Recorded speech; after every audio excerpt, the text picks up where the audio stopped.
Well, here's that story on Gaza we were promising you. Welcome back for our final report now.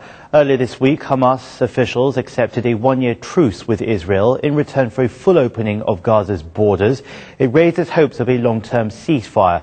But Israel's recent offensive against Hamas militants in the Gaza Strip caused much physical and psychological trauma to Gazans, especially its children. Only a permanent ceasefire and truce will end their suffering.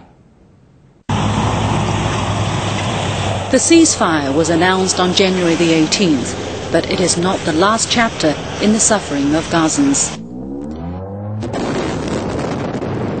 Despite agreement, Israel has continued to launch airstrikes against Gaza, and Hamas has fired several rockets into Israel. Gazans fear that the recent violence is threatening to reignite the conflict. During Israel's 3-week military action, more than 1,300 Gazans were killed. 1/3 of them were children, and more than 1,000 children were permanently disabled or seriously wounded. Ahmed Samoni was wounded in his leg and chest by an Israeli shell last month. Many of his relatives were killed in the attack. التوفيق مات وابنه مات ومراته ماتت ومحمد إبراهيم مات وأمه ماتت وأخوه إسماعيل مات وإسحاق مات ونصار مات ومرت نائل السموني ماتت وبنتها ماتت كتير ماتوا. The ordeal 1 month ago is still fresh in Ahmed's memory. اجوا اليهود عبر عالدور طبوا فينا دق كسرونا عبرونا بضر واحدة فوق 150 واحد دار واحدة قصيرة قد هذا الدار حطونا جوا وطبوا طخ فوق الدور علينا. At least 30 people were killed in this attack, including Ahmed's mother. His younger brother Jacob was the first to discover their mother had been killed. I went to check on my mom and found her dead, and my brothers next to her. My older brother, also Muhammad, and the youngest one was in my mother's lap. Help finally reached them 4 days later. We started calling, "Is there anyone alive in this house?" And we heard the voices of children, the ones you saw earlier. We broke the door and entered, and there were 4 injured children on the ground. Between them, there were 16 martyrs.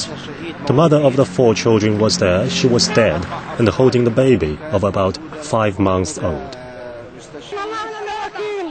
In Gaza, children make up 56% of the population of 1.5 million. Children are particularly vulnerable in conflicts. Photographs of dead and injured Gazan children have been printed in newspapers all over the world. What is happening frustrates anyone, not only Arabs and Muslims, but what is happening to Gazan children frustrates everyone on earth who has a conscience. This is a true crime. Today, the damage is still depressingly visible, but the children of Gaza have gone back to school. Ruined classrooms remind them of the bloody assault. When I first entered, I was shocked by the scenes that I saw. Classrooms damaged, windows broken.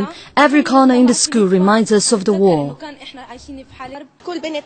In classrooms where there were students killed, some of their classmates were scared to enter the class, and some other classmates refused to sit in the same place where children had been killed. Teachers are trying their best to help children get over the bitter memories, but many children will be mentally scarred for life. Hundreds of Gazan children are showing increased signs of trauma. Our small children are from fear. The eldest one is 12 years old. He wets himself because he is afraid. He has never wet himself since he was 2. They suffer from fear and high fever. War is adding another layer of trauma to the already traumatized children of Gaza. The immediate reactions of children today in the acute phase is to show some symptoms of the traumatic experience by bedwetting, by being restless, inability to sleep, poor appetite, clinging to their mothers, stuttering sometimes in some children. Children in Gaza live in constant danger. Many people fear that the seeds of hatred have been buried deep in their hearts, making it difficult to achieve a lasting peace in their generation. This generation of children, how they react in the future, either would be traumatized and suffering from a lot of psychological problems, maybe handicapped psychologically, or they will be, a very radical in the future.